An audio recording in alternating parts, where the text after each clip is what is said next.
Една от стратегиите на архетипния катализатор е използването на преувеличени апокалиптични предупреждения. Това са внушения, че ако не се следва конкретен път, или лидер може да се стигне до катастрофални последици и ще настъпи разпад на системата. Тези предупреждения активират латентните архетипи на страха и оцеляването в човека, правейки го по-податлив към мобилизация и въздействие. Тази техника може да бъде глобално или локално приложена. За пример за локално въздействие може да си представите офис, където шефа умело пророкува за предстоящата гибел на компанията. Той заявява на служителите си: ако не увеличим производителността, компанията ще банкротира и всички ще останем бездомни и безработни клошари.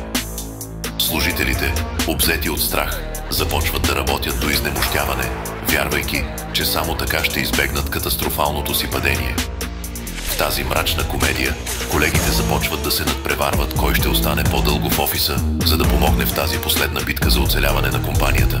Някои стигат до крайности, като започват да си носят спални чували и да разпъват палатки в тясното офис пространство, за да не пропуснат и секунда възможност да работят за спасението от страшния съд.